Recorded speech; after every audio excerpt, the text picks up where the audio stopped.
ஒரு கைதியாக பிடிக்கப்பட்ட ஒரு சகோதரி இருக்கா, சின்ன பிள்ளைன்னு போட்டிருக்கு. எந்த சூழ்நிலையில் இருந்தாலும் நான் ஊழியம் செய்யணும். ஆமேன், ஆமேன் சொல்லுங்கள். சில நேரம் ஊழியத்துக்கு வரும்போது உற்சாகமாக இருக்கும், துள்ளி குதிக்கணும் போல் இருக்கும். சில நேரம் நடக்கிறதுக்கே என்ன இருக்காது, பலன் இருக்காது.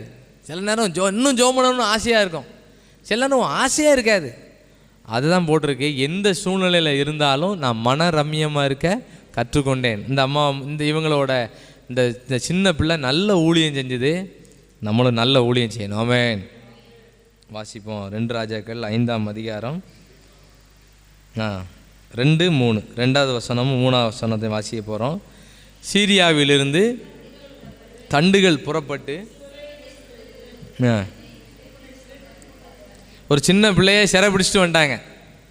அது என்ன சூழ்நிலையில் இருந்திருக்கும், பல கஷ்டமான சூழ்நிலையில்